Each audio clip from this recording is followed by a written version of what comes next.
Listen to me, please. You're like me, a Homo sapiens, a wise human. Life, a miracle in the universe, appeared around 4 billion years ago. And we humans, only 200,000 years ago. Yet we have succeeded in disrupting the balance that is so essential to life on Earth. Listen carefully to this extraordinary story, which is yours, and decide what you want to do with it.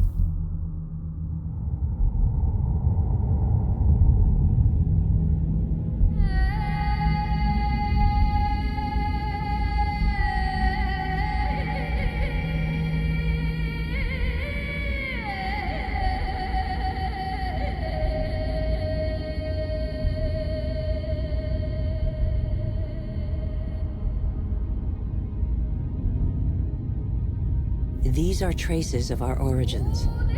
At the beginning, our planet was no more than a chaos of fire, formed in the wake of its star, the sun. A cloud of agglutinated dust particles, similar to so many similar clusters in the universe. Yet this was where the miracle of life occurred.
Today, life, our life, is just a link in a chain of innumerable living beings that have succeeded one another on Earth over nearly 4 billion years.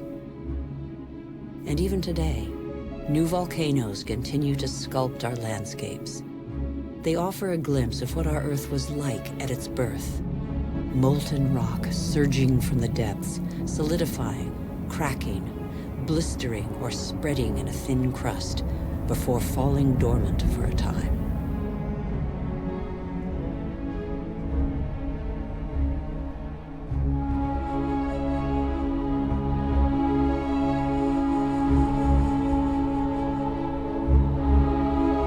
These wreaths of smoke, curling from the bowels of the Earth, bear witness to the Earth's original atmosphere, an atmosphere devoid of oxygen. A dense atmosphere, thick with water vapor, full of carbon dioxide. A furnace.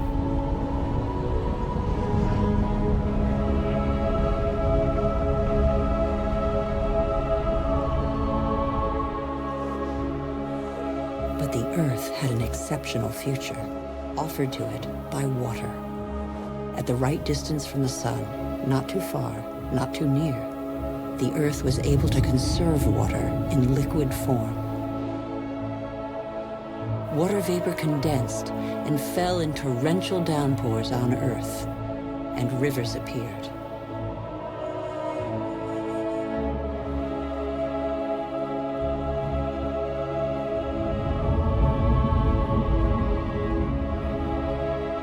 The rivers shaped the surface of the Earth, cutting their channels, furrowing out valleys. They ran toward the lowest places on the globe to form the oceans. They tore minerals from the rocks, and gradually the fresh water of the oceans became heavy with salt.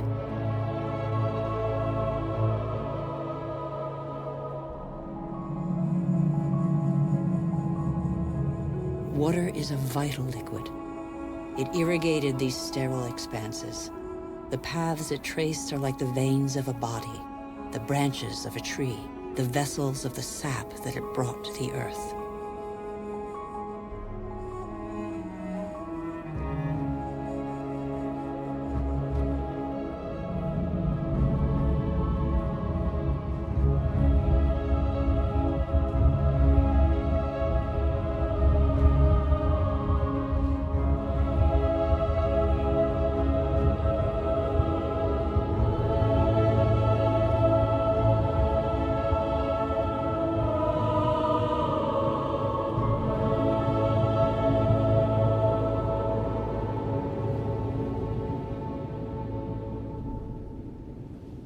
Nearly 4 billion years later, somewhere on Earth can still be found these works of art left by the volcano's ash mixed with water from Iceland's glaciers.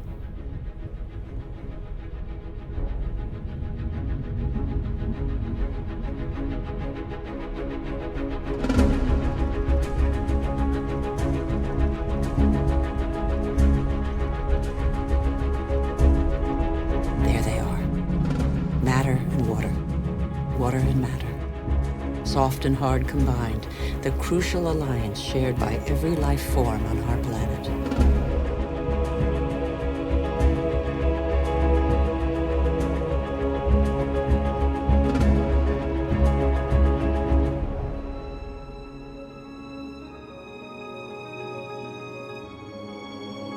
Minerals and metals are even older than the Earth.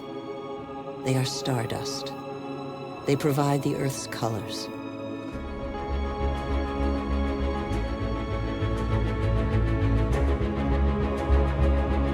Red from iron, black from carbon, blue from copper, yellow from sulfur.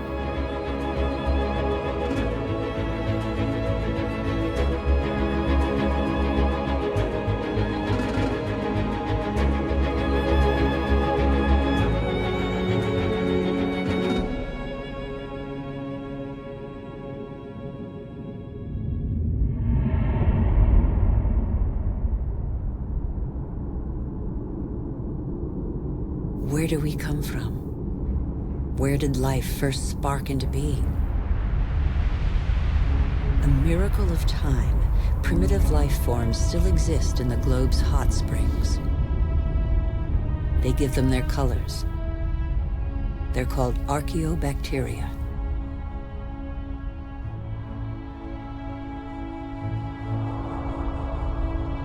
They all feed off the Earth's heat, all except the cyanobacteria, or blue-green algae.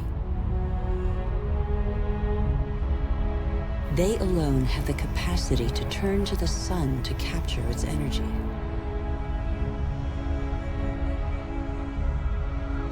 They are a vital ancestor of all yesterday's and today's plant species. These tiny bacteria and their billions of descendants changed the destiny of our planet. They transformed its atmosphere.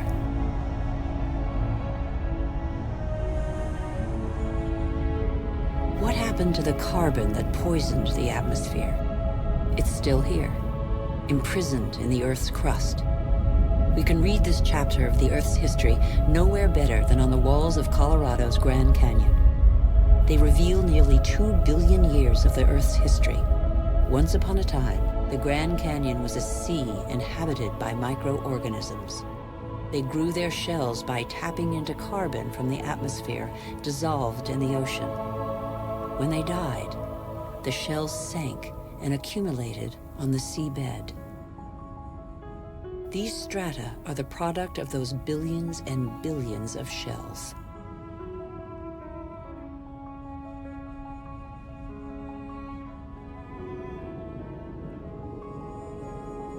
Thanks to them, the carbon drained from the atmosphere and other life forms could develop.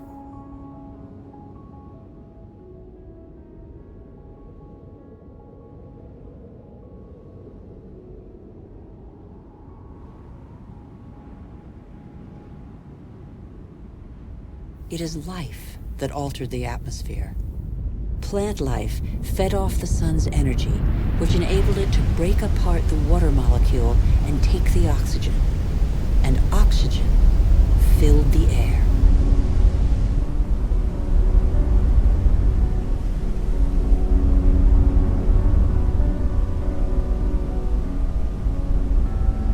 The Earth's water cycle is a process of constant renewal. Water falls, water vapor, clouds, rain, springs, rivers, seas, oceans, glaciers.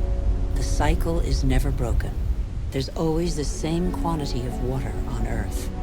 All the successive species on Earth have drunk the same water. The astonishing matter that is water, one of the most unstable of all. It takes a liquid form as running water, gaseous as vapor, or solid as ice.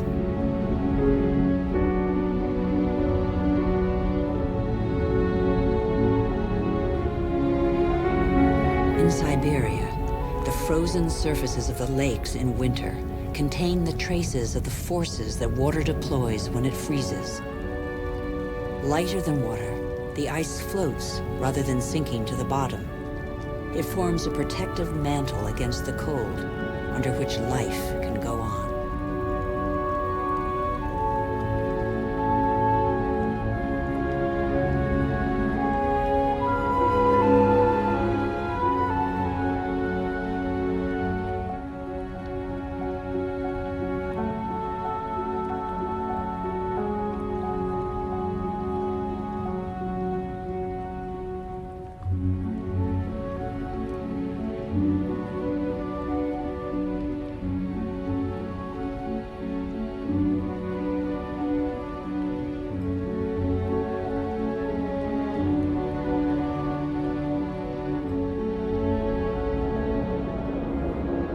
The engine of life is linkage. Everything is linked. Nothing is self-sufficient. Water and air are inseparable, united in life and for our life on Earth.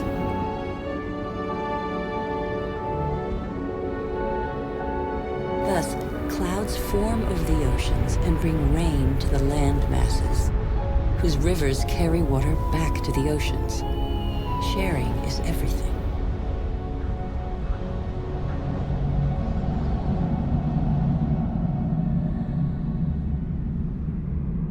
The green expanse peeking through the clouds is the source of oxygen in the air. 70% of this gas, without which our lungs cannot function, comes from the algae that tint the surface of the oceans.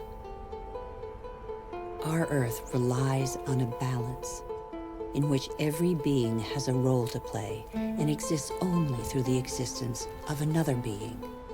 A subtle, fragile harmony that is easily shattered. Thus, corals are born from the marriage of algae and shells. The Great Barrier Reef, off the coast of Australia, stretches over 350,000 square kilometers and is home to 1,500 species of fish, 4,000 species of mollusks, and 400 species of coral. The equilibrium of every ocean depends on these corals.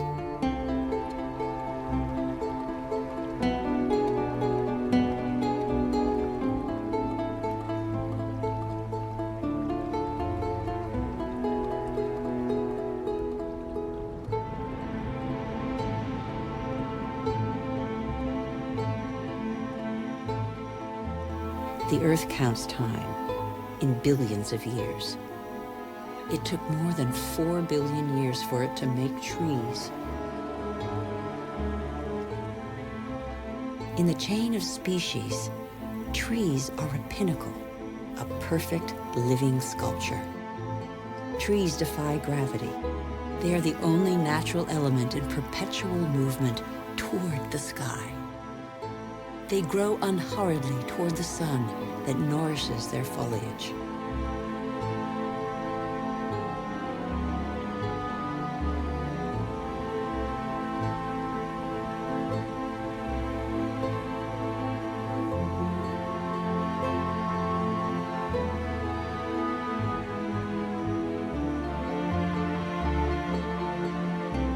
They have have inherited from those minuscule cyanobacteria the power to capture light's energy. They store it and feed off it, turning it into wood and leaves, which then decompose into a mixture of water, mineral, vegetable, and living matter. And so, gradually, the soils that are indispensable to life are formed.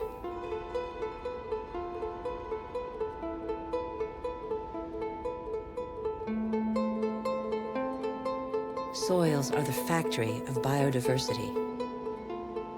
They are a world of incessant activity where microorganisms feed, dig, aerate, and transform. They make the humus, the fertile layer to which all life on land is linked.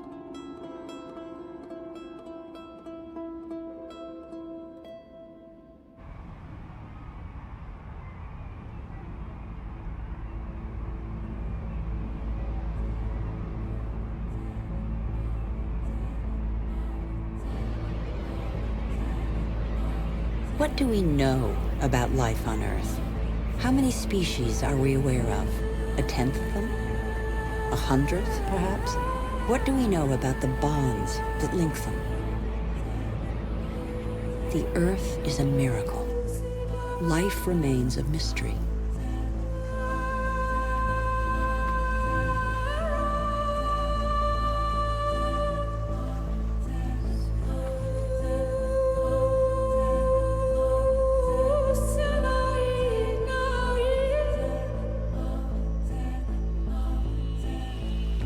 Families of animals form, united by customs and rituals that survive today.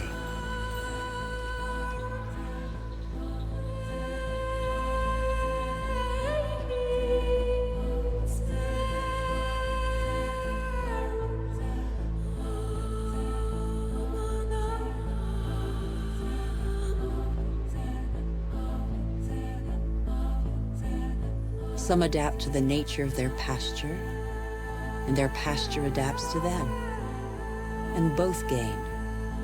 The animal sates its hunger and the tree can blossom again.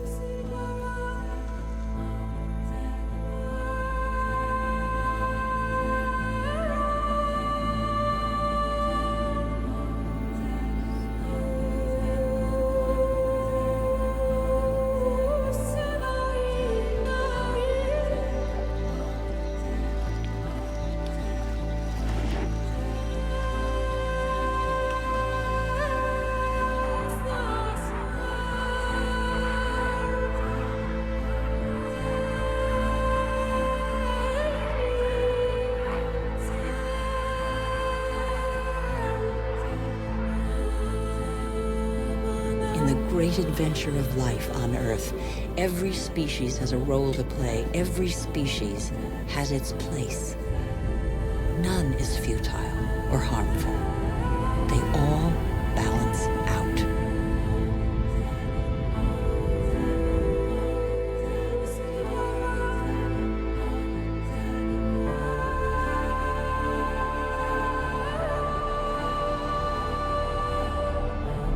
And that's where you, Homo sapiens, wise human, enter the story. You benefit from a fabulous 4 billion-year-old legacy bequeathed by the Earth.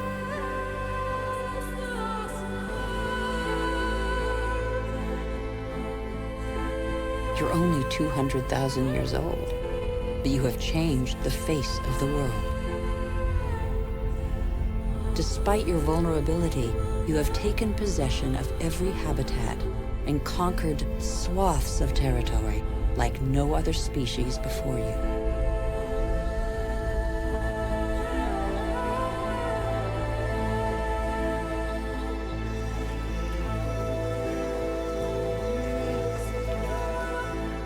After 180,000 nomadic years, and thanks to a more clement climate, humans settled down. They no longer depended on hunting for survival. They chose to live in wet environments that abounded in fish, game, and wild plants. There where land, water, and life combine.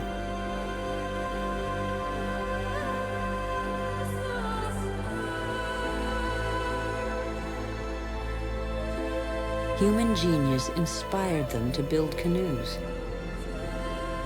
an invention that opened up new horizons and turned humans into navigators.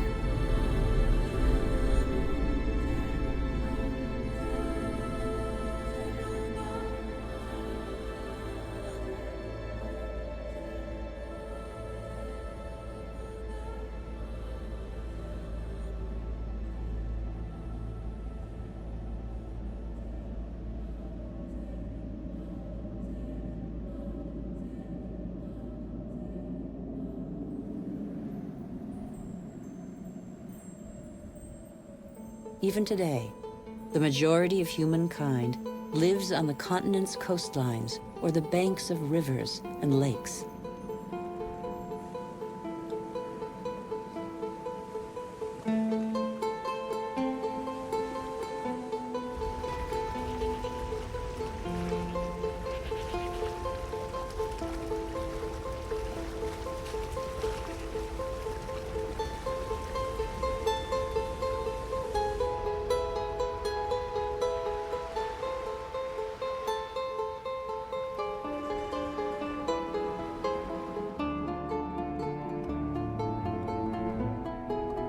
The first towns grew up less than 600 years ago. It was a considerable leap in human history. Why towns? Because they allowed humans to defend themselves more easily. They became social beings, meeting and sharing knowledge and crafts, blending their similarities and differences. In a word, they became civilized.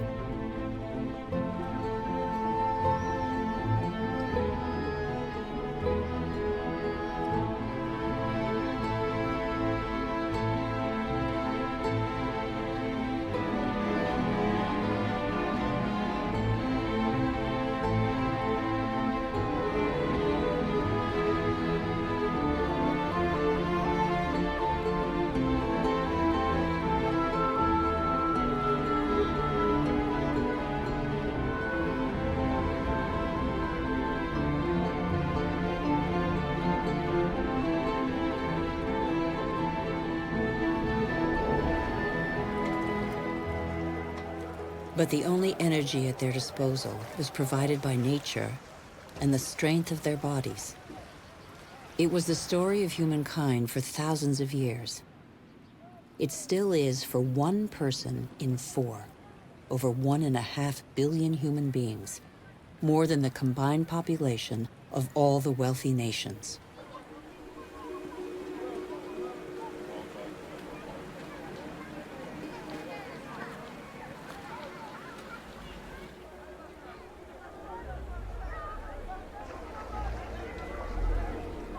Taking from the earth only the strictly necessary. For a long time, the relationship between humans and the planet was evenly balanced. For a long time, the economy seemed like a natural and equitable alliance.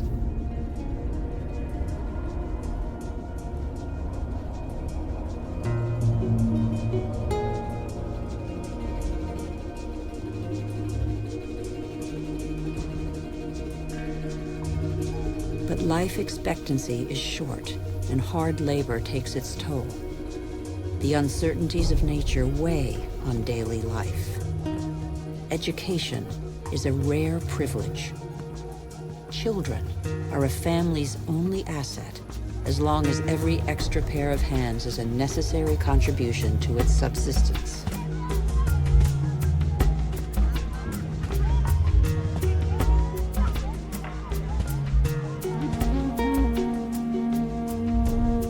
The earth feeds people, clothes them, and provides for their daily needs. Everything comes from the earth.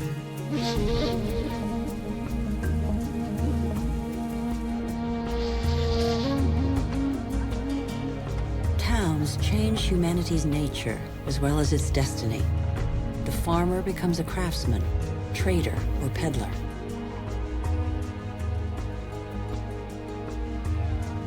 What the earth gives the farmer, the city dweller buys, sells, or barters. Goods change hands, along with ideas.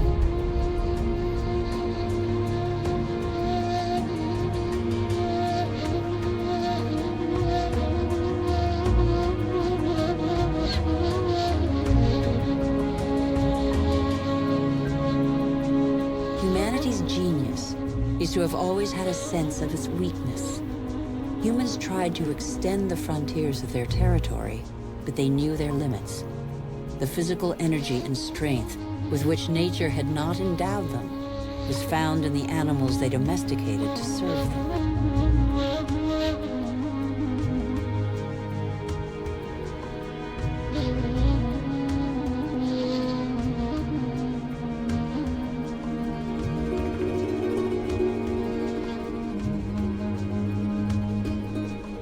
But how can you conquer the world on an empty stomach?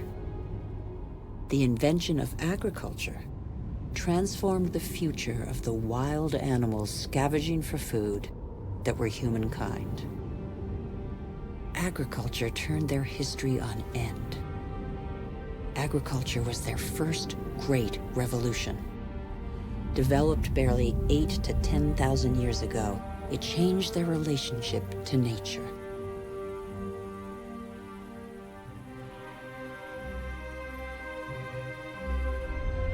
It brought an end to the uncertainty of hunting and gathering.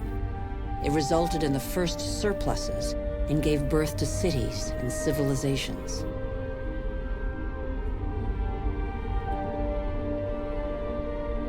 For their agriculture, humans harnessed the energy of animal species and plant life, from which they at last extracted the profits. The memory of thousands of years scrabbling for food faded. They learned to adapt the grains that are the yeast of life to different soils and climates. They learned to increase the yield and multiply the number of varieties.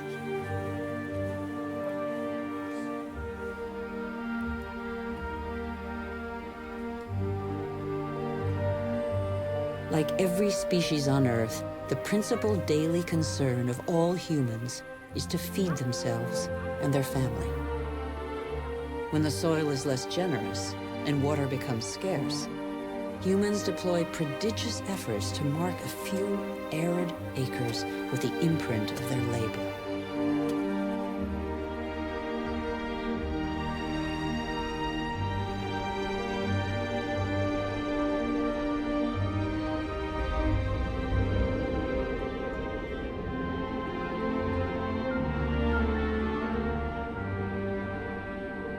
Humans shape the land with the patience and devotion that the earth demands in an almost sacrificial ritual performed over and over.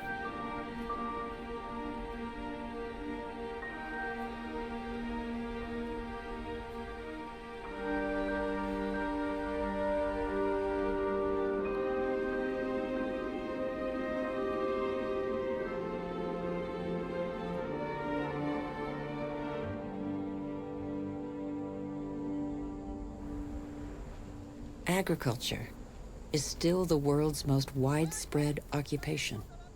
Half of humankind tills the soil, over 3/4 of them by hand.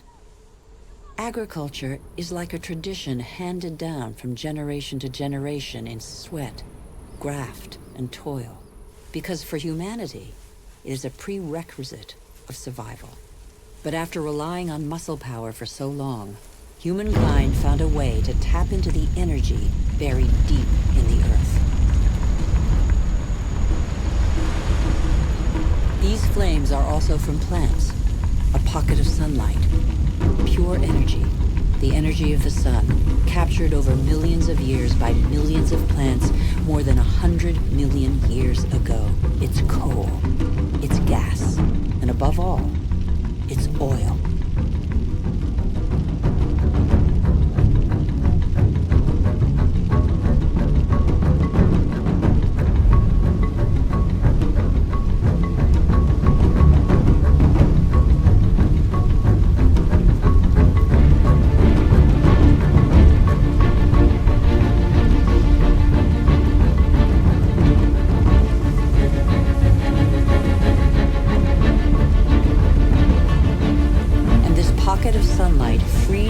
From their toil on the land.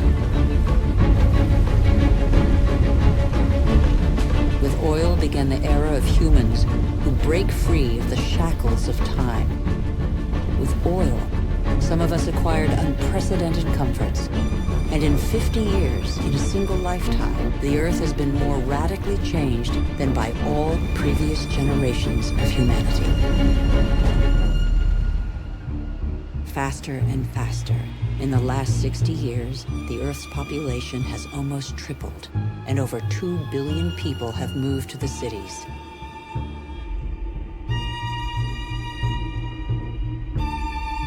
Faster and faster. Shenzhen in China, with its hundreds of skyscrapers and millions of inhabitants, was just a small fishing village barely 40 years ago.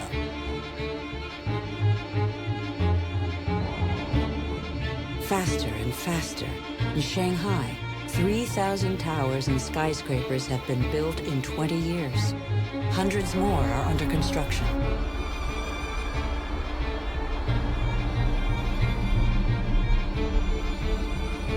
Today, over half of the world's 7 billion inhabitants live in cities.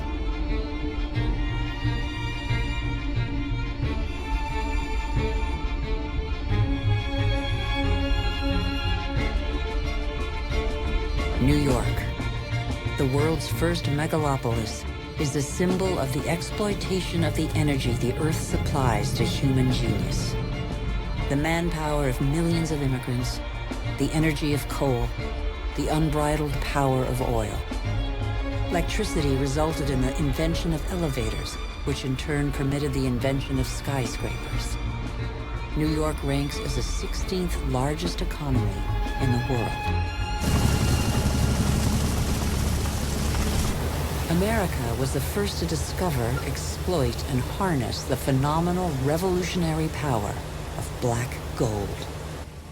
With its help, a country of farmers became a country of agricultural industrialists. Machines replaced men. A liter of oil generates as much energy as 100 pairs of hands in 24 hours. But worldwide, only 3% of farmers have use of a tractor. Nonetheless, their output dominates the planet. In the United States, only 3 million farmers are left. They produce enough grain to feed 2 billion people.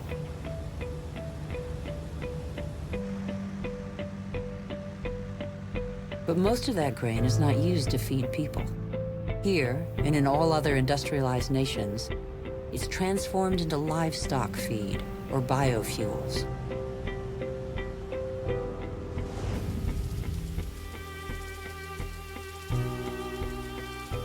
The pocket of sunshine's energy chased away the specter of drought that stalked farmland.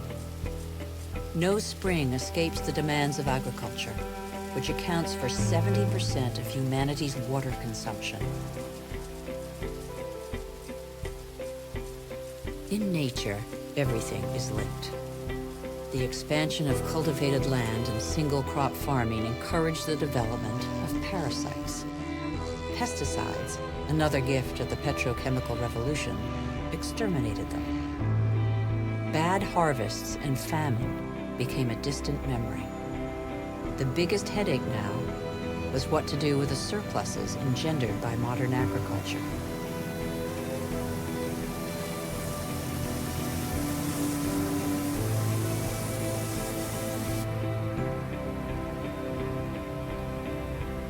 But toxic pesticides seeped into the air, soil, plants, animals, rivers, and oceans. They penetrated the heart of cells similar to the mother cell that is shared by all forms of life. Are they harmful to the humans that they released from hunger?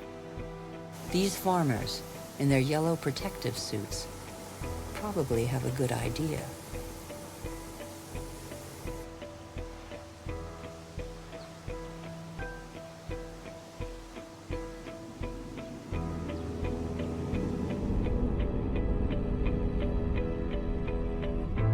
The new agriculture abolished the dependence on soils and seasons.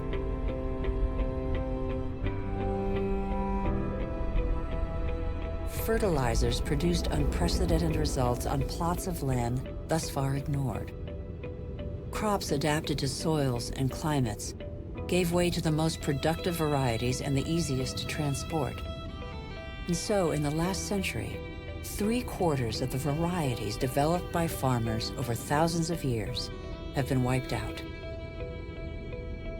As far as the eye can see, fertilizer below, plastic on top, the greenhouses of Almeria in Spain are Europe's vegetable garden. A city of uniformly sized vegetables waits every day for the hundreds of trucks that will take them to the continent's supermarkets. The more a country develops, the more meat its inhabitants consume. How can growing worldwide demand be satisfied without recourse to concentration camp-style cattle farms? Faster and faster, like the life cycle of livestock which may never see a meadow, manufacturing meat faster than the animal has become a daily routine.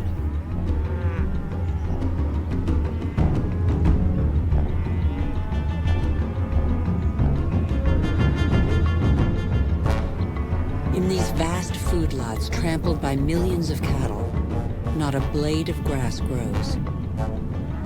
A fleet of trucks from every corner of the country brings in tons of grain, soy meal, and protein-rich granules that will become tons of meat. The result is that it takes 100 liters of water to produce 1 kilogram of potatoes, 4,000 for 1 kilo of rice, and 13,000 for 1 kilo of beef, not to mention the oil guzzled in the production process and transport.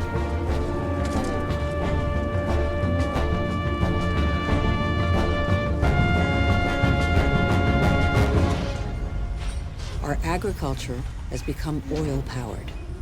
It feeds twice as many humans on Earth, but has replaced diversity with standardization. It has offered many of us comforts we could only dream of, but it makes our way of life totally dependent on oil. This is the new measure of time. Our world's clock now beats to the rhythm of these indefatigable machines tapping into the pocket of sunlight. Their regularity reassures us. The tiniest hiccup throws us into disarray. The whole planet is attentive to these metronomes of our hopes and illusions. The same hopes and illusions that proliferate along with our needs, increasingly insatiable desires and profligacy. We know that the end of cheap oil is imminent, but we refuse to believe it.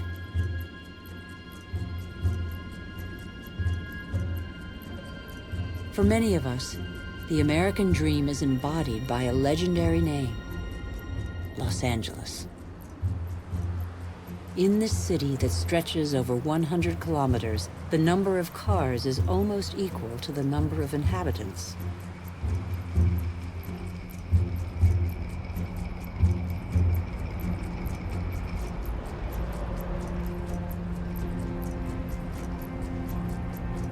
Here, energy puts on a fantastic show every night.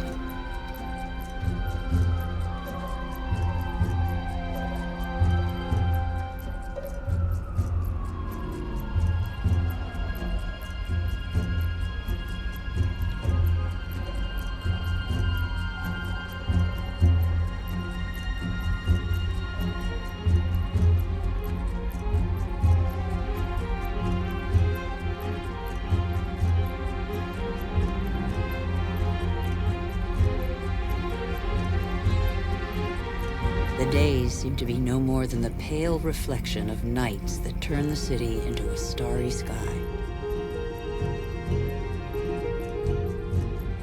Faster and faster, distances are no longer counted in miles, but in minutes. The automobile shapes new suburbs where every home is a castle, a safe distance from the asphyxiated city centers, and where neat rows of houses huddle around dead-end streets. The model of a lucky few countries has become a universal dream preached by televisions all over the world.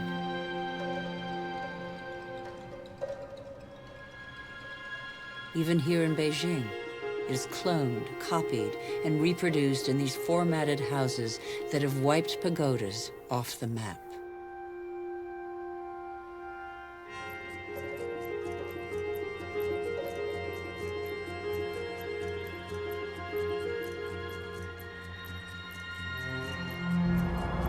The automobile has become the symbol of comfort and progress. If this model were followed by every society, the planet wouldn't have 900 million vehicles as it does today, but 5 billion.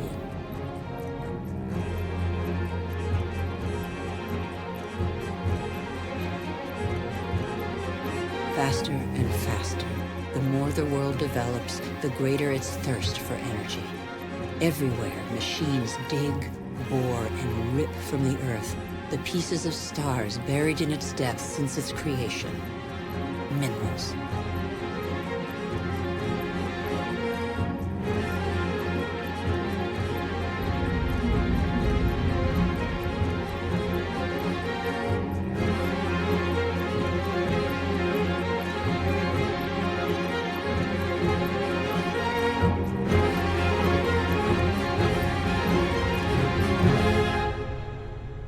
In the next 20 years, more ore will be extracted from the Earth than in the whole of humanity's history. As a privilege of power, 80% of this mineral wealth is consumed by 20% of the world's population.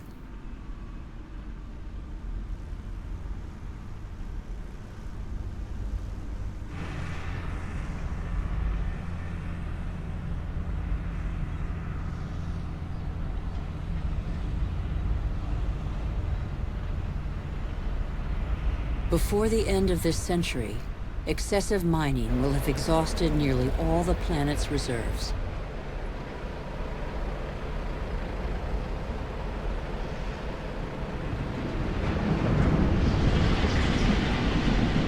Faster and faster.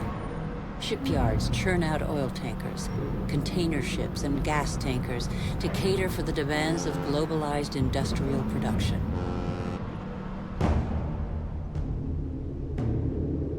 Most consumer goods travel thousands of kilometers from the country of production to the country of consumption. Since 1950, the volume of international trade has increased 20 times over.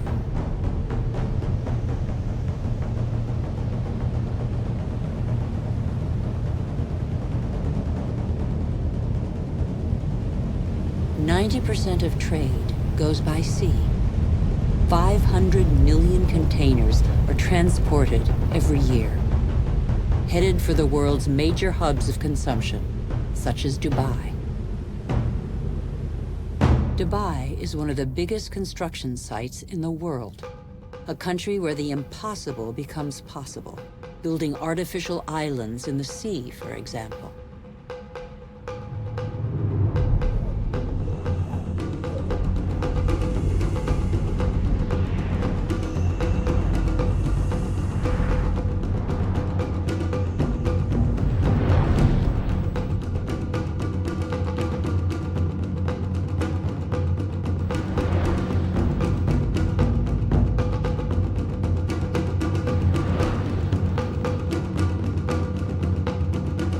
Dubai has few natural resources, but with the money from oil, it can bring millions of tons of material and people from all over the world.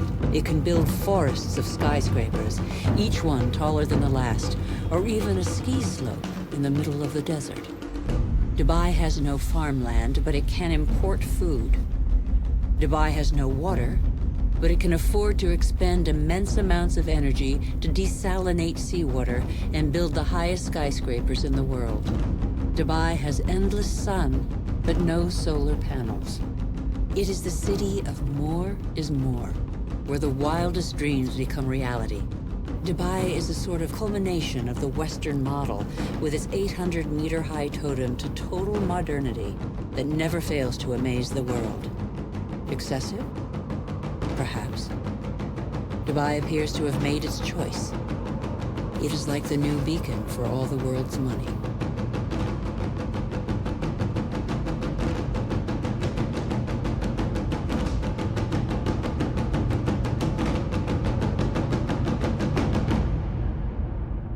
Nothing seems further removed from nature than Dubai, although nothing depends on nature more than Dubai. The city merely follows the model of wealthy nations. we haven't understood that we're depleting what nature provides.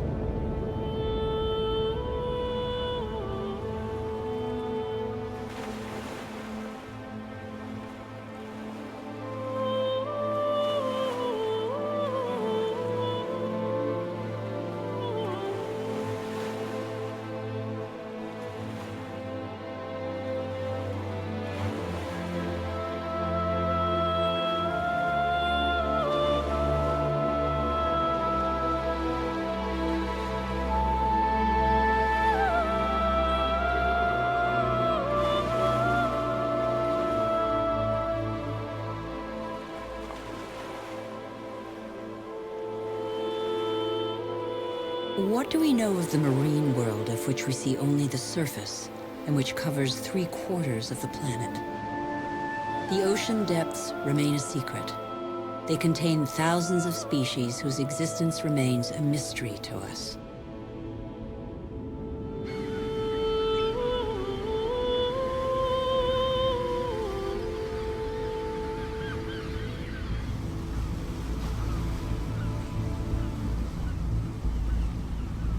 Since 1950, fishing catches have increased 5-fold, from 18 to 100 million metric tons a year.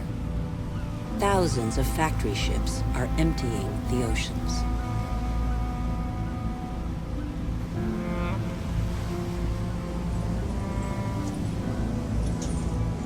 Three-quarters of fishing grounds are exhausted, depleted, or in danger of being so.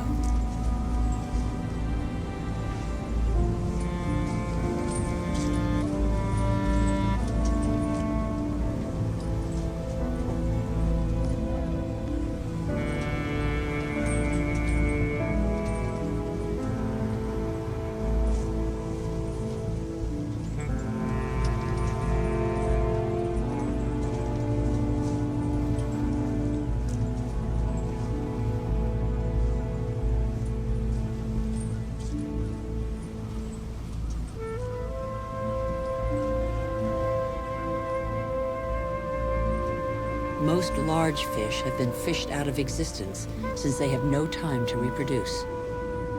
We are destroying the cycle of a life that was given to us.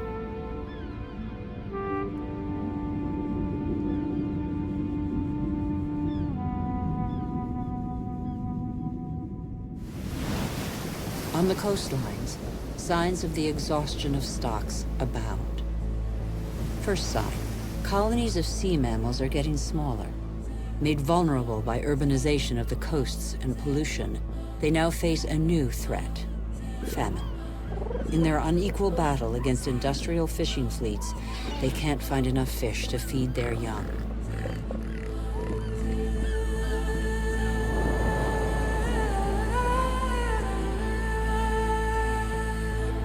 Second sign, seabirds must fly ever greater distances to find food. At the current rate, all fish stocks are threatened with exhaustion.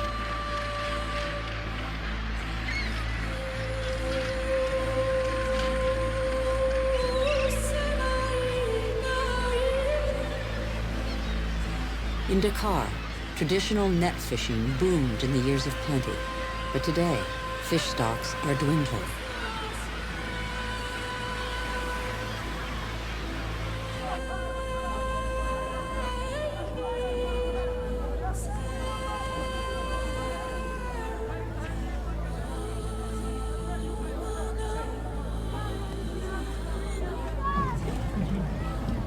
Fish is the staple diet of 1 in 5 humans.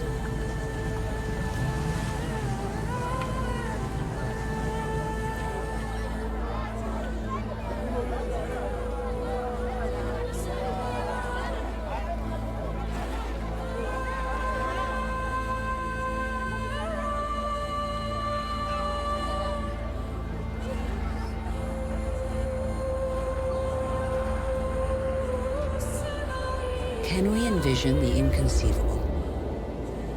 Abandoned boats, seas devoid of fish.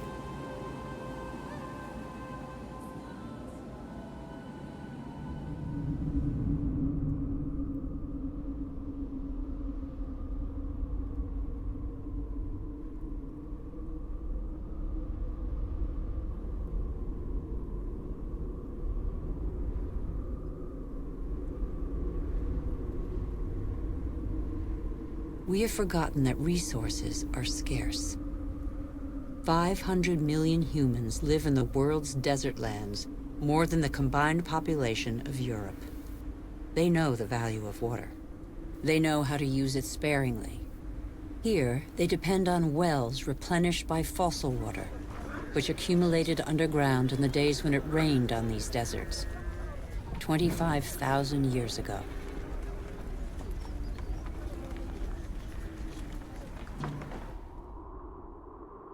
Fossil water also enables crops to be grown in the desert to provide food for local populations.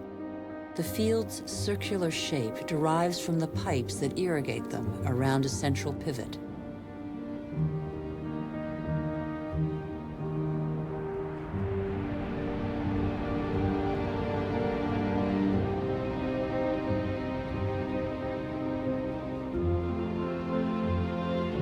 But there is a heavy price to pay. Fossil water is a non-renewable resource.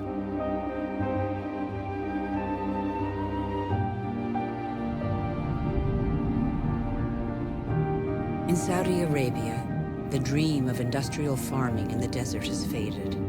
As if on a parchment map, the light spots on this patchwork show abandoned plots. The irrigation equipment is still there, the energy to pump water also. But the fossil water reserves are severely depleted.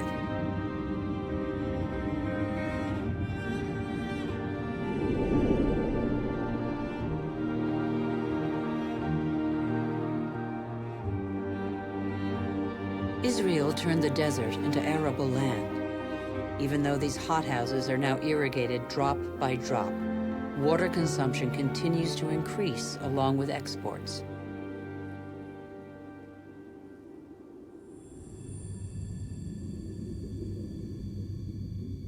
The once mighty River Jordan is now just a trickle. Its water has flown to supermarkets all over the world in crates of fruit and vegetables.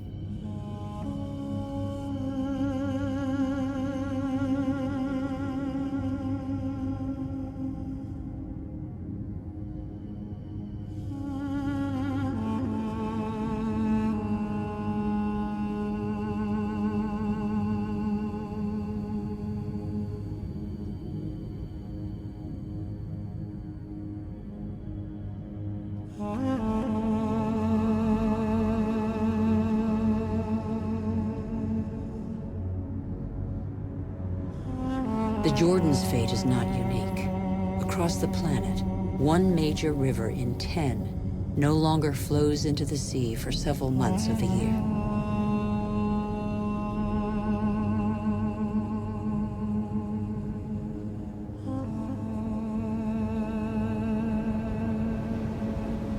The Dead Sea derives its name from its incredibly high salinity that makes all life impossible.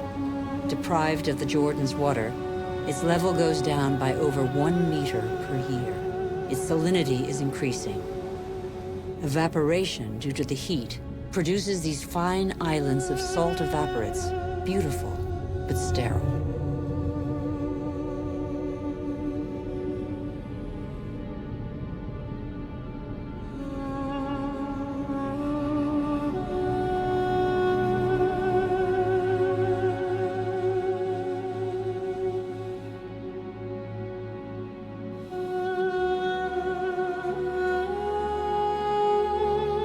In Rajasthan, India, Udaipur is a miracle of water.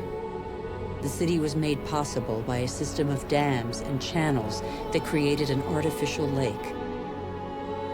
For its architects, was water so precious that they dedicated a palace to it?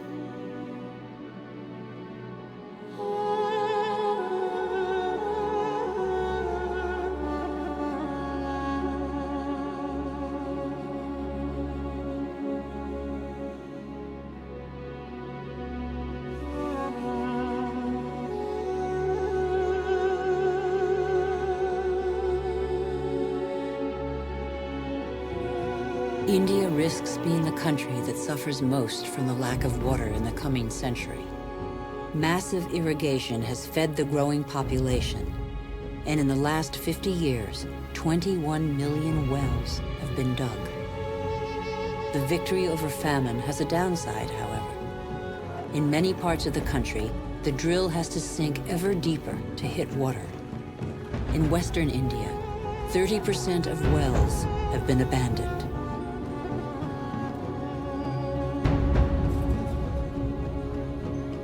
The underground aquifers are drying out.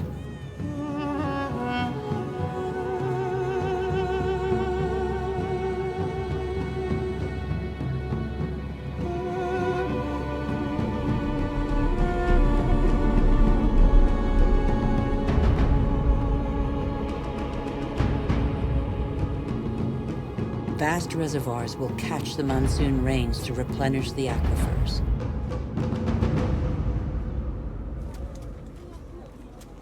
In dry season, women from local villages dig them with their bare hands.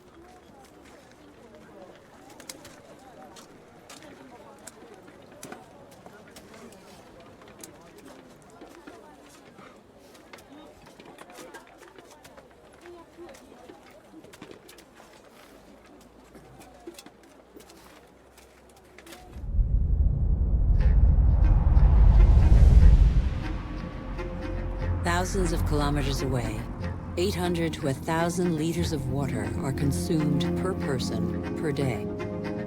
Las Vegas was built out of the desert. Millions of people live there. Thousands more arrive every month. The inhabitants of Las Vegas are among the biggest consumers of water in the world.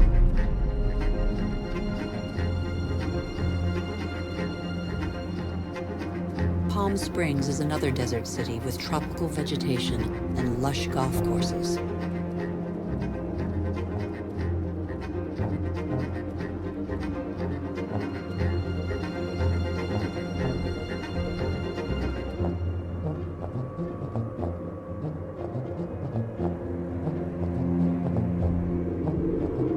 How long can this mirage continue to prosper?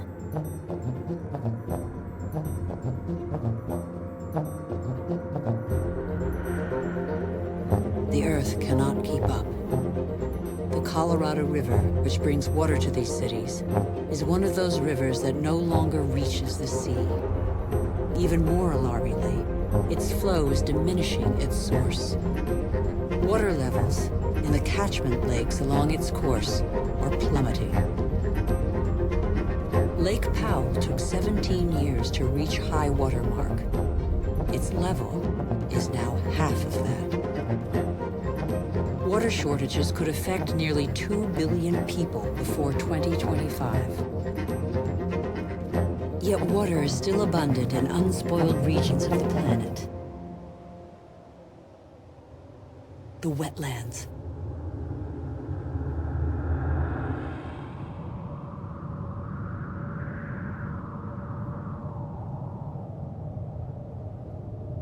These wetlands are crucial to all life on Earth.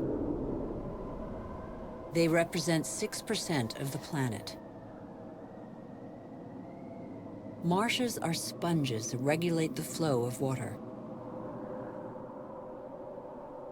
They absorb it in the wet season and release it in the dry season.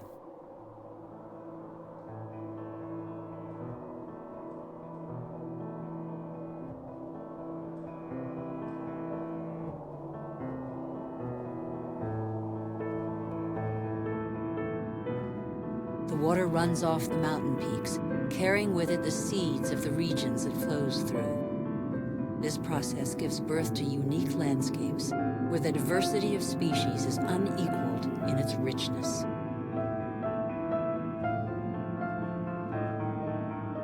Under the calm water lies a veritable factory where this ultimately linked richness and diversity patiently filters the water and digests all the pollution. Marshes are indispensable environments for the regeneration and purification of water.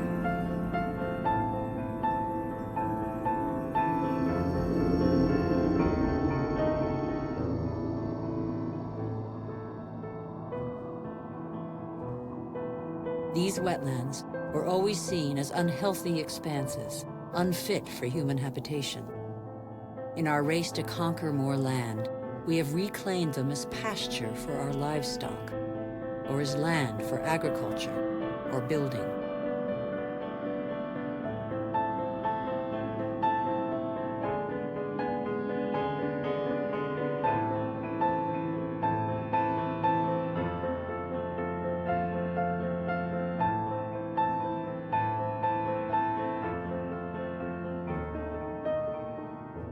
In the last century, half of the world's marshes were drained. We know neither their richness nor their role.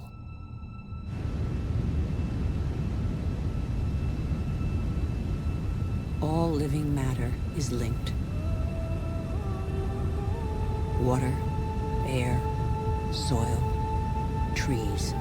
The world's magic is right in front of our eyes.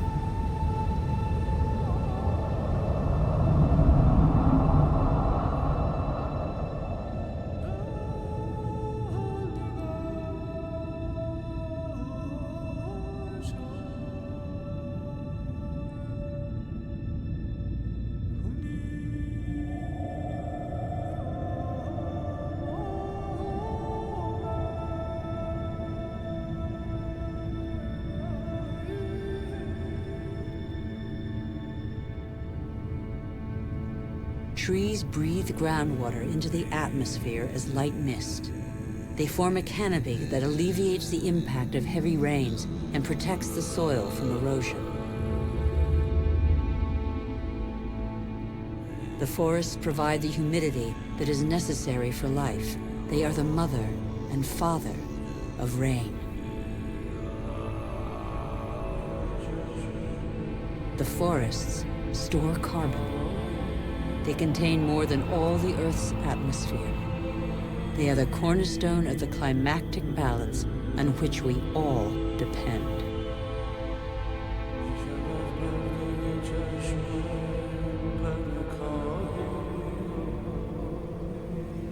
Trees provide a habitat for 3/4 of the planet's biodiversity. That is to say, of all life on Earth. Every year, we discover new species we had no idea existed. Insects, birds, mammals.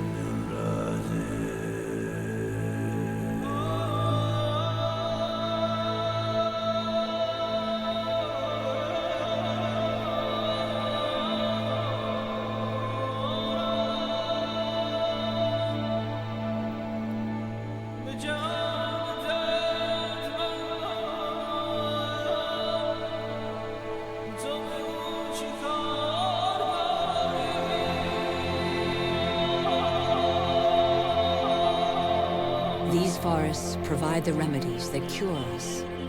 The substances secreted by these plants can be recognized by our bodies. Our cells talk the same language. We are of the same family.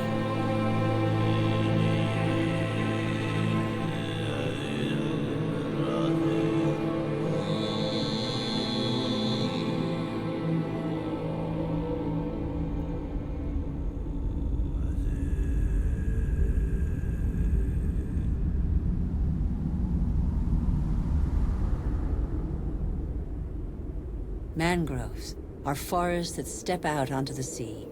Like coral reefs, they are a nursery for the oceans. Their roots entwine and form a shelter for the fish and mollusks that come to breed. Mangroves protect the coast from hurricanes, tidal waves, and erosion by the sea. Whole peoples depend on them. Yet, they were reduced by half during the 20th century. One of the reasons for the ongoing disaster is these shrimp farms installed on the mangrove's rich waters. Ventilators aerate pools full of antibiotics to prevent the asphyxiation of the shrimps, not that of the mangroves.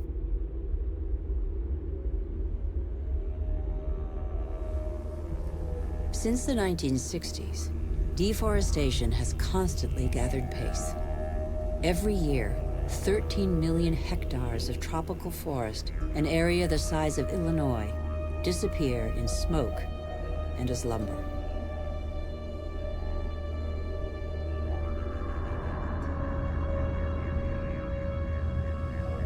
The world's largest rainforest, the Amazon, has already been reduced by 20%.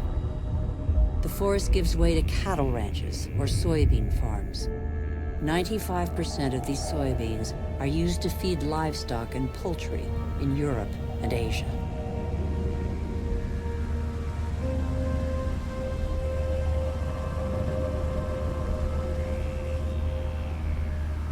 And so, a forest is turned into meat.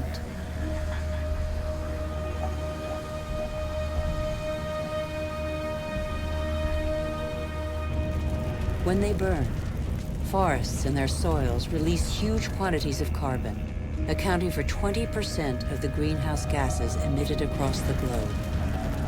Deforestation is one of the principal causes of global warming.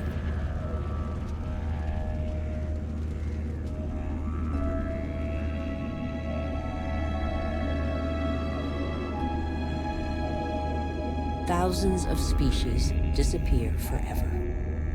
With them, one of the links in a long chain of evolution snaps. The intelligence of the living matter from which they came is lost forever.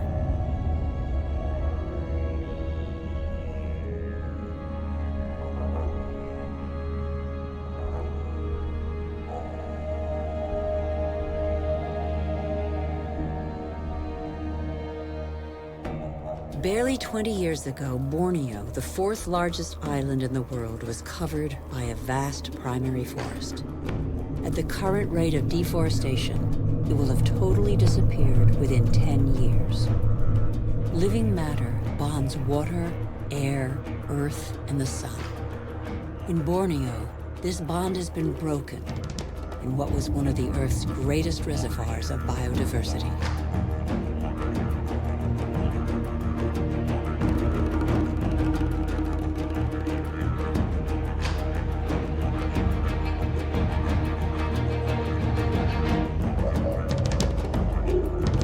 Catastrophe was provoked by the decision to produce palm oil, the most consumed oil in the world, on Borneo. Palm oil not only caters to our growing demand for food, but also cosmetics, detergents, and increasingly, alternative fuels. The forest diversity was replaced by a single species, the oil palm. Monoculture is easy, productive, and rapid. For local people, it provides employment. It is an agricultural industry.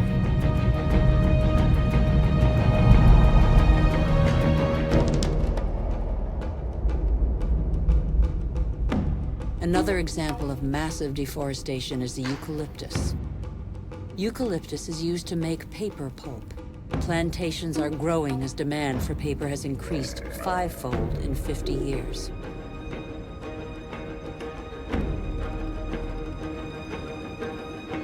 Monocultures of trees are gaining ground all over the world.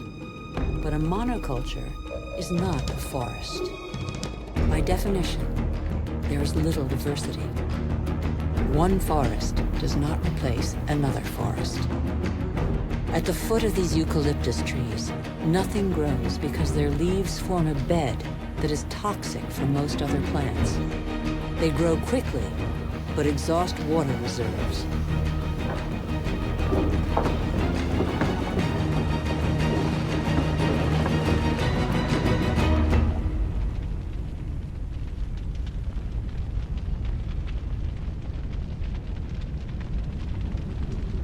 Soybeans, palm oil, eucalyptus trees.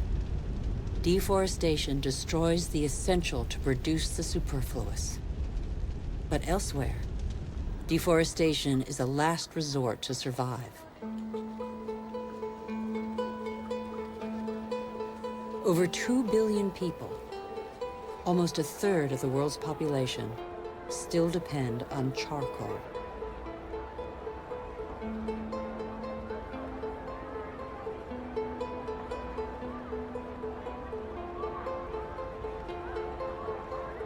In Haiti, one of the world's poorest countries, charcoal is one of the population's main consumables. Once the pearl of the Caribbean, Haiti can no longer feed its population without foreign aid.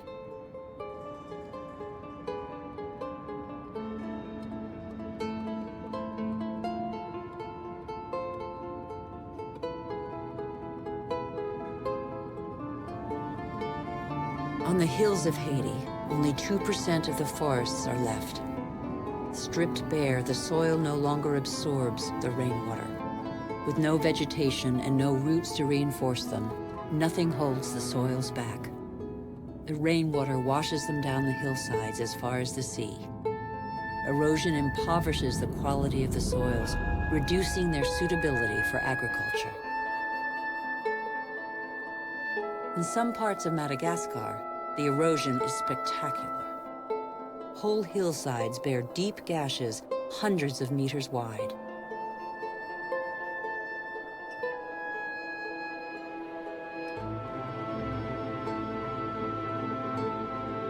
Thin and fragile, soil is made by living matter. With erosion, the fine layer of humus, which took thousands of years to form, disappears.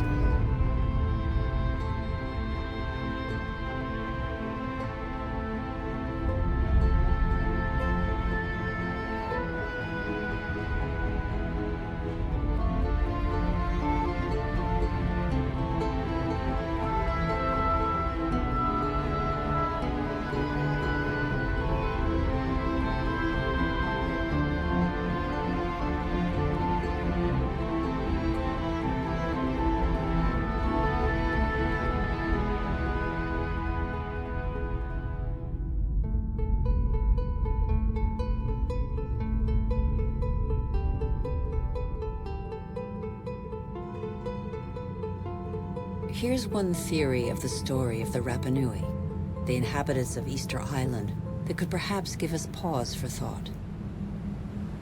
Living on the most isolated island in the world, the Rapa Nui exploited their resources until there was nothing left. Their civilization did not survive. On these lands stood the highest palm trees in the world. They have disappeared. The Rapa Nui chopped them all down for lumber. They then had to face widespread soil erosion. The Rapa Nui could no longer go fishing. There were no trees to build canoes. And yet the Rapa Nui formed one of the most brilliant civilizations in the Pacific. Innovative farmers, sculptors, exceptional navigators. They were caught in the vice of overpopulation and dwindling resources. They experienced social unrest, revolts, and famine. Many did not survive the cataclysm.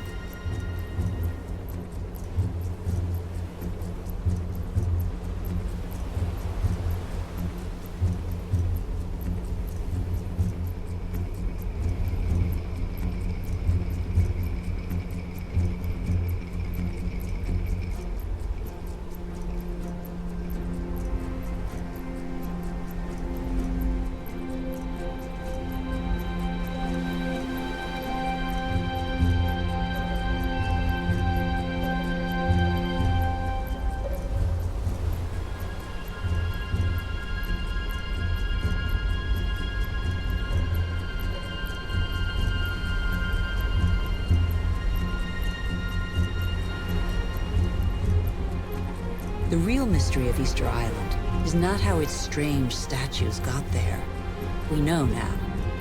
It's why the Rapa Nui didn't react in time.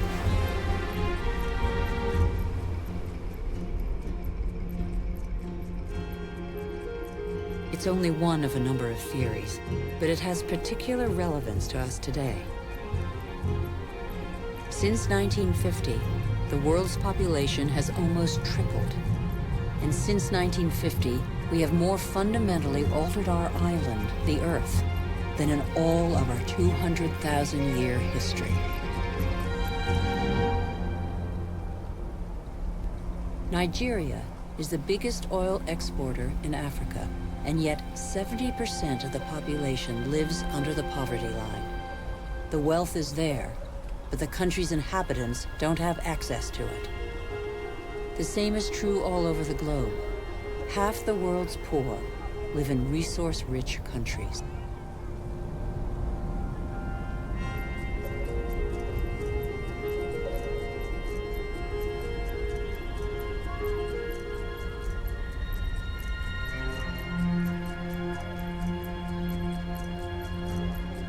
mode of development has not fulfilled its promises. In 50 years, the gap between rich and poor has grown wider than ever. Today, half the world's wealth is in the hands of the richest 2% of the population. Can such disparities be maintained? They're the cause of population movements whose scale we have yet to fully realize. The city of Lagos had a population of 700,000 in 1960. That will rise to 16 million by 2025.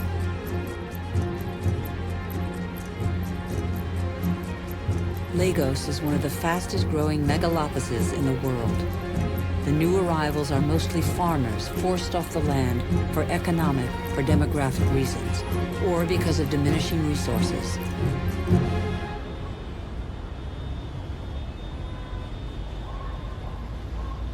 This is a radically new type of urban growth driven by the urge to survive rather than to prosper. Every week, over 1 million people swell the populations of the world's cities.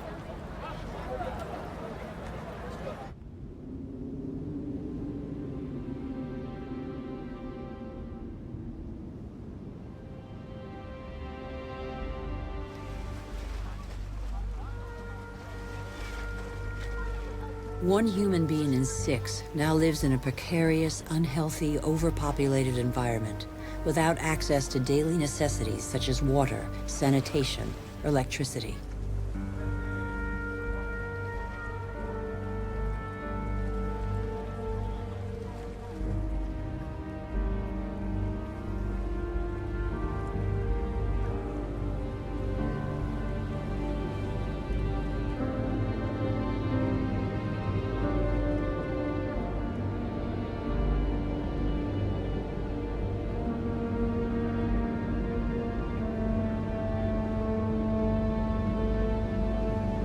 Hunger is spreading once more. It affects nearly 1 billion people.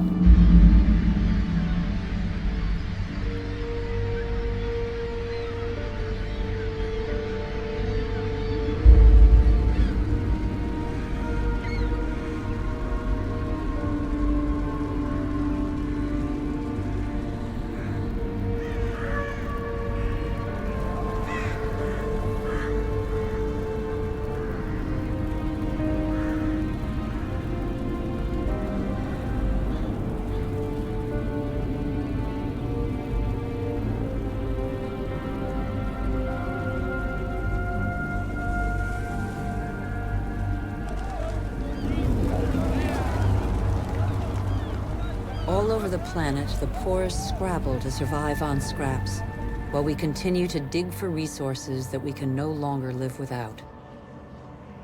We look farther and farther afield, in previously unspoilt territory, and in regions that are increasingly difficult to exploit.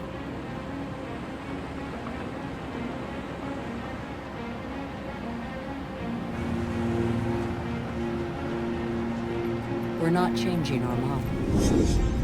Oil might run out. We can still extract oil from the tar sands of Canada. The biggest trucks in the world move thousands of tons of sand. The process of heating and separating bitumen from the sand requires millions of cubic meters of water. Colossal amounts of energy are needed. The pollution is catastrophic. The most urgent priority, apparently, is to pick every pocket of sunlight.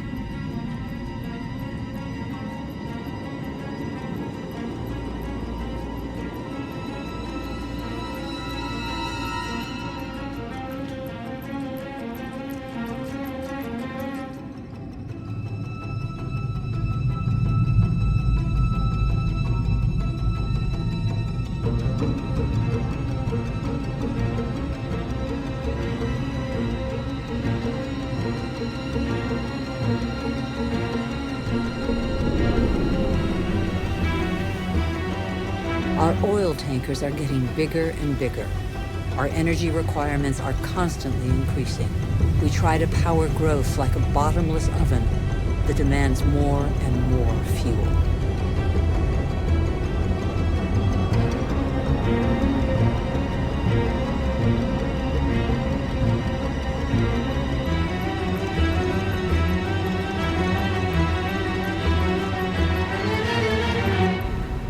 It's all about carbon. In a few decades, the carbon that made our atmosphere a furnace and that nature captured over millions of years, allowing life to develop, will have largely been pumped back out. The atmosphere is heating up. It would have been inconceivable for a boat to be here just a few years ago. Transport, industry, deforestation, agriculture. Our activities release gigantic quantities of carbon dioxide. Without realizing it, molecule by molecule, we have upset the Earth's climatic balance.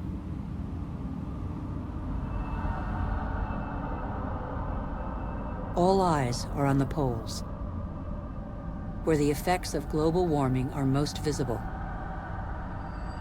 It's happening fast, very fast. The Northwest Passage that connects America, Europe, and Asia via the pole is opening up. The Arctic ice cap is melting.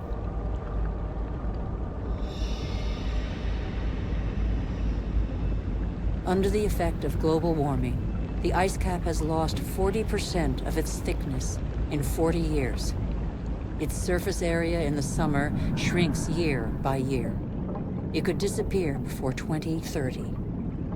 Some predictions suggest 2015. Soon these waters will be free of ice several summer months a year.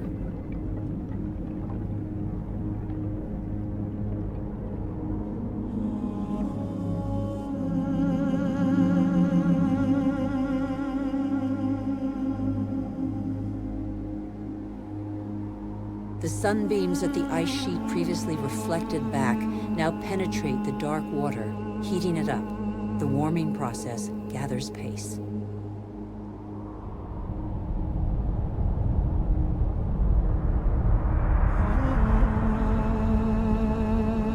This ice contains the records of our planet. The concentration of carbon dioxide hasn't been so high for several 100,000 years. Humanity has never lived in an atmosphere like this.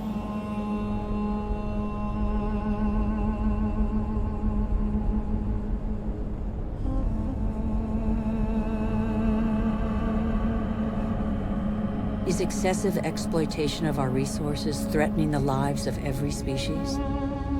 Climate change accentuates the threat. By 2050, a quarter of the Earth's species could be threatened with extinction. In these polar regions, the balance of nature has already been disrupted.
Off the coast of Greenland, there are more and more icebergs.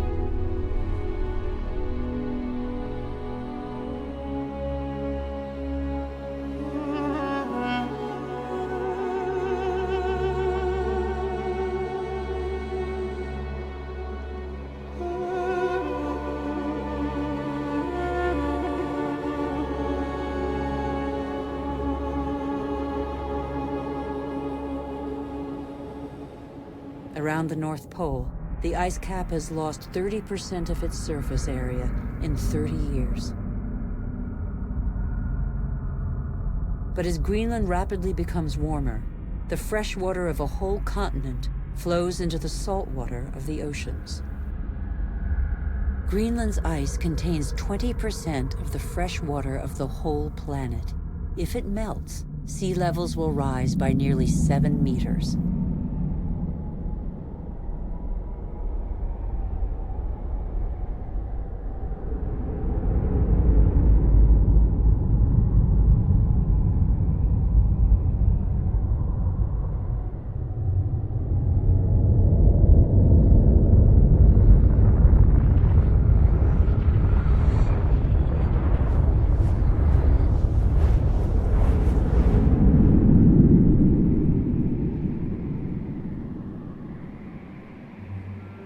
But there is no industry here.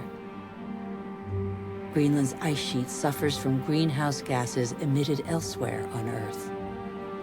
Our ecosystem doesn't have borders. Wherever we are, our actions have repercussions on the whole Earth. The atmosphere of our planet is an indivisible whole. It is an asset we share. On Greenland's surface, lakes are appearing on the landscape. The ice cap has begun to melt at a speed that even the most pessimistic scientists did not envision 10 years ago.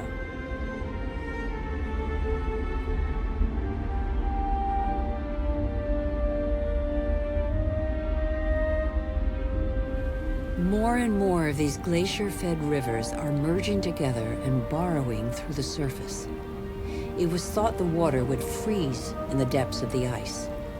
On the contrary, it flows under the ice, carrying the ice sheet into the sea, where it breaks into icebergs.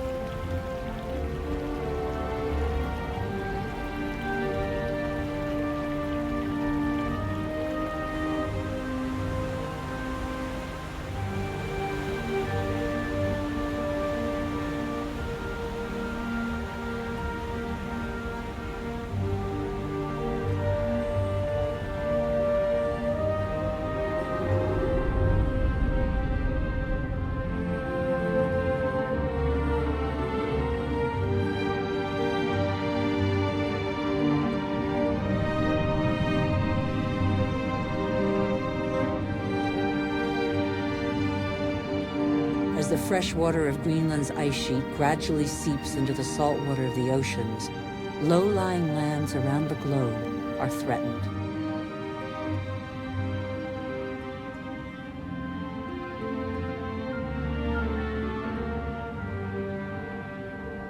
Sea levels are rising. Water expanding as it gets warmer caused, in the 20th century alone, a rise of 20 centimeters. Everything becomes unstable. Coral reefs, for example, are extremely sensitive to the slightest change in water temperature. 30% have disappeared. They are an essential link in the chain of species.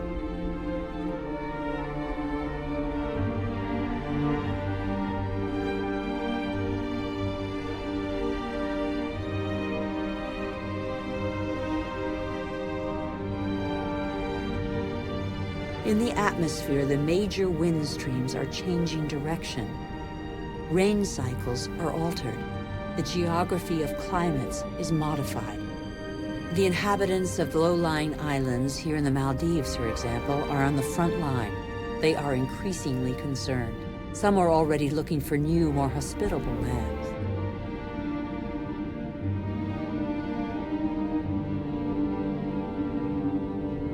If sea levels continue to rise faster and faster, what will major cities like Tokyo, the world's most populous city, do? Every year, scientists' predictions become more and more alarming. 70% of the world's population lives on coastal plains. 11 of the 15 biggest cities stand on a coastline or river estuary. As the seas rise, salt will invade the water table, depriving inhabitants of drinking water.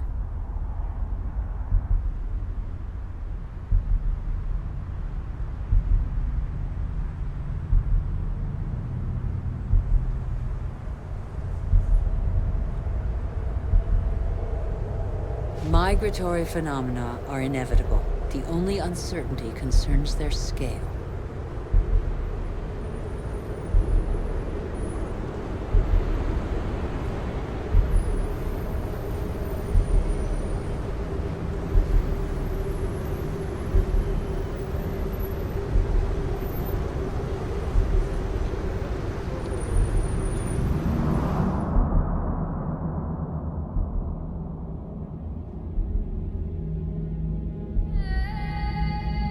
In Africa, Mount Kilimanjaro is unrecognizable.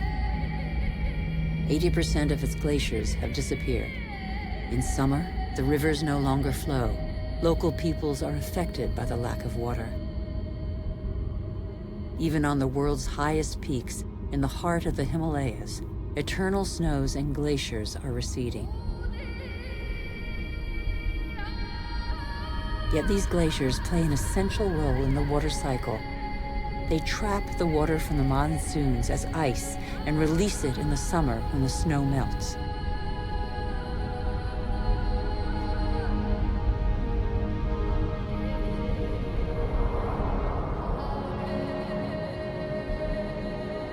The glaciers of the Himalayas are the source of all the great Asian rivers, the Indus, Ganges, Mekong, Yangtze-Kiang.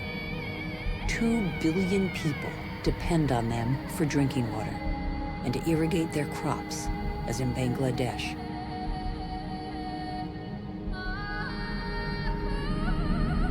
On the delta of the Ganges and Brahmaputra, Bangladesh is directly affected by the phenomena occurring in the Himalayas and at sea level.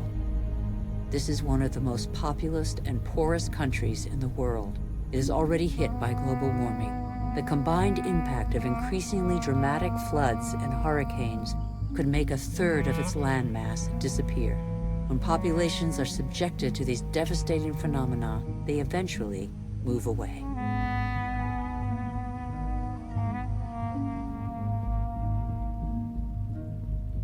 Wealthy countries will not be spared.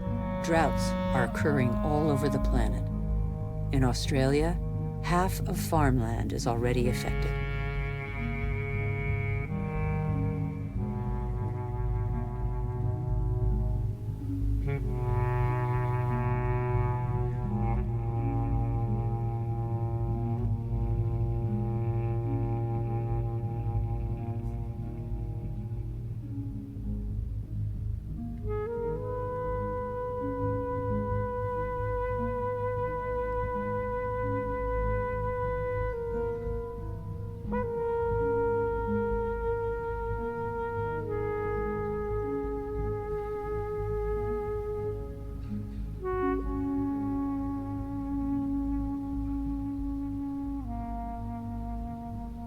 We are in the process of compromising the climactic balance that has allowed us to develop over 12,000 years.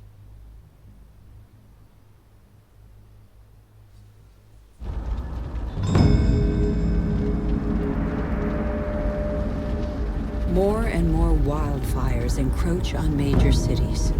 In turn, they exacerbate global warming. As the trees burn, they release carbon dioxide. The system that controls our climate has been severely disrupted. The elements on which it relies have been disrupted.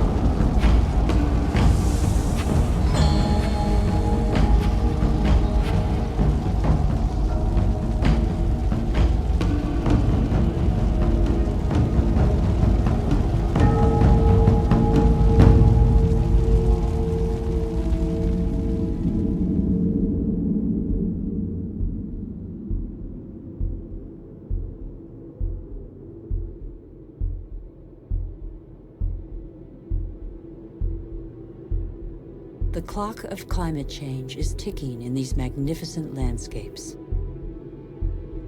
Here in Siberia and elsewhere across the globe, it is so cold that the ground is constantly frozen. It's known as permafrost.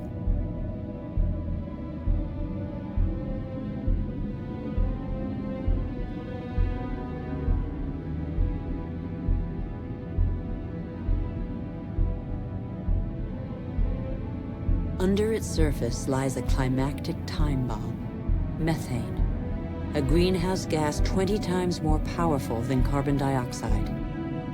If the permafrost melts, the methane released would cause the greenhouse effect to race out of control with consequences no one can predict. We would literally be in unknown territory.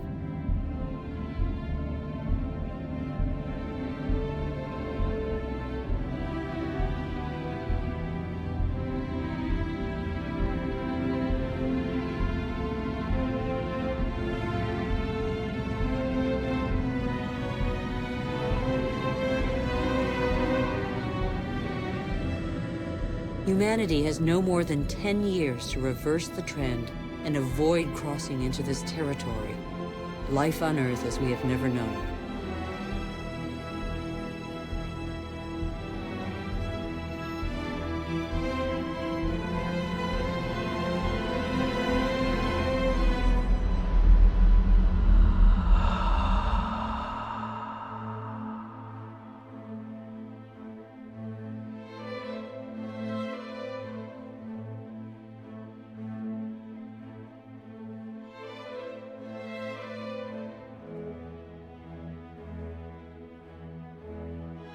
We have created phenomena we cannot control. Since our origins, water, air, and forms of life are intimately linked. But recently, we have broken those links. Let's face the facts. We must believe what we know. All that we have just seen is a reflection of human behavior. We have shaped the Earth in our image. We have very little time to change. How can this century carry the burden of 9 billion human beings if we refuse to be called to account for everything we alone have done?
The cost of our actions is high.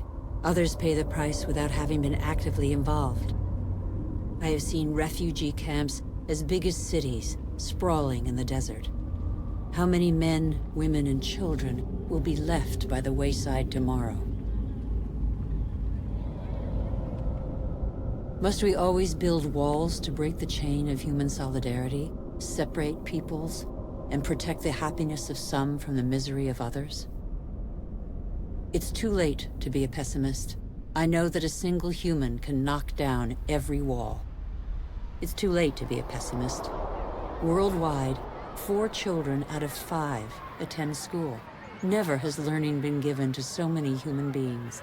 Everyone, from richest to poorest, can make a contribution.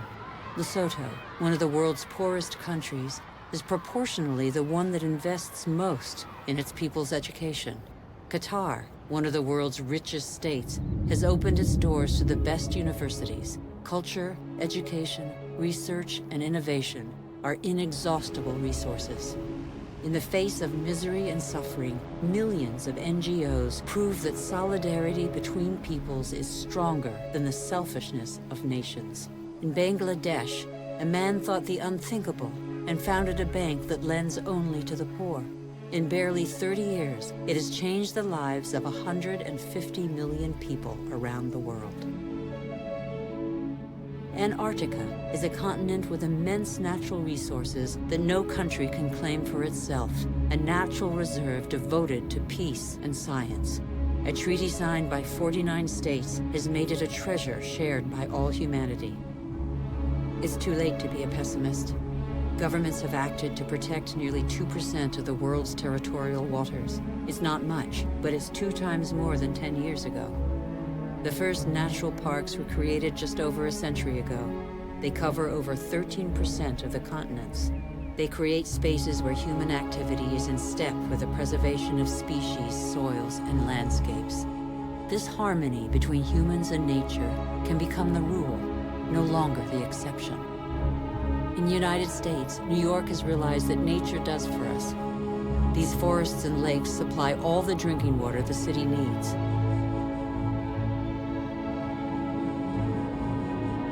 In South Korea, the forests have been devastated by war.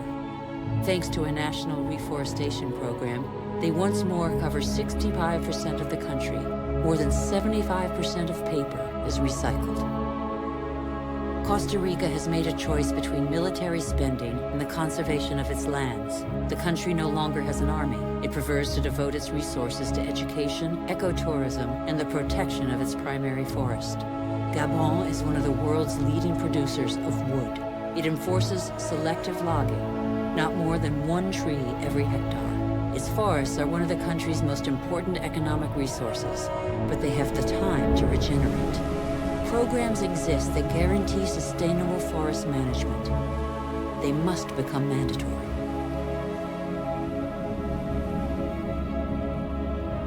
For consumers and producers, justice is an opportunity to be seized. When trade is fair, when both buyer and seller benefit, everybody can prosper and earn a decent living.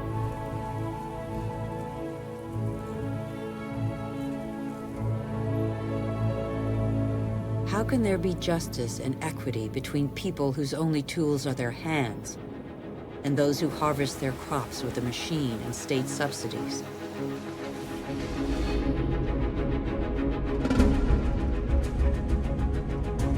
Let's be responsible consumers. Think about what we buy. It's too late to be a pessimist. I've seen agriculture on a human scale. It can feed the whole planet if meat production doesn't take the food out of people's mouths. I have seen fishermen who take care of what they catch and care for the riches of the ocean. I have seen houses producing their own energy.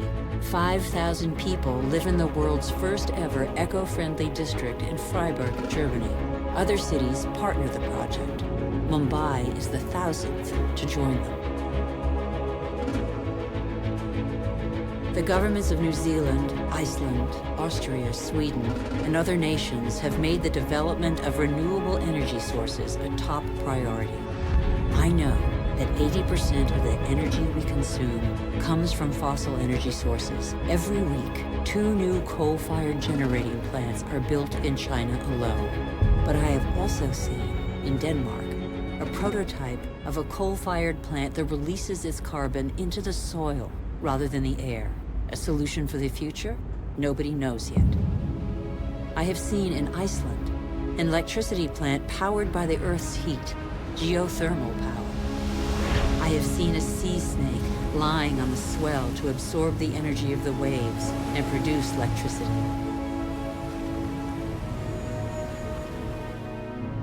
I have seen wind farms off the coast of Denmark that produce 20% of the country's electricity. The USA, China, India, Germany, and Spain are the biggest investors in renewable energy. They have already created over 2.5 million jobs. Where on earth doesn't the wind blow? I have seen desert expanses baking in the sun. Everything on Earth is linked, and the Earth is linked to the sun, its original energy source. Can humans not imitate plants and capture its energy? In 1 hour, the sun gives the Earth the same amount of energy as that consumed by all humanity in 1 year. As long as the Earth exists, the sun's energy will be inexhaustible. All we have to do is stop drilling the Earth and start looking to the sky. All we have to do is learn to cultivate the sun. All these experiments are only examples, but they testify to a new awareness. They lay down markers for a new human adventure based on moderation, intelligence, and sharing.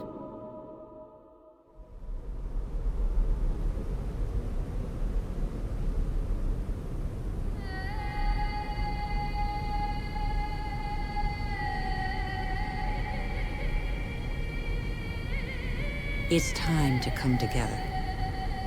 What's important is not what's gone, but what remains. We still have half the world's forests, thousands of rivers, lakes, and glaciers, and thousands of thriving species. We know that the solutions are there today. We all have the power to change. So what are we waiting for?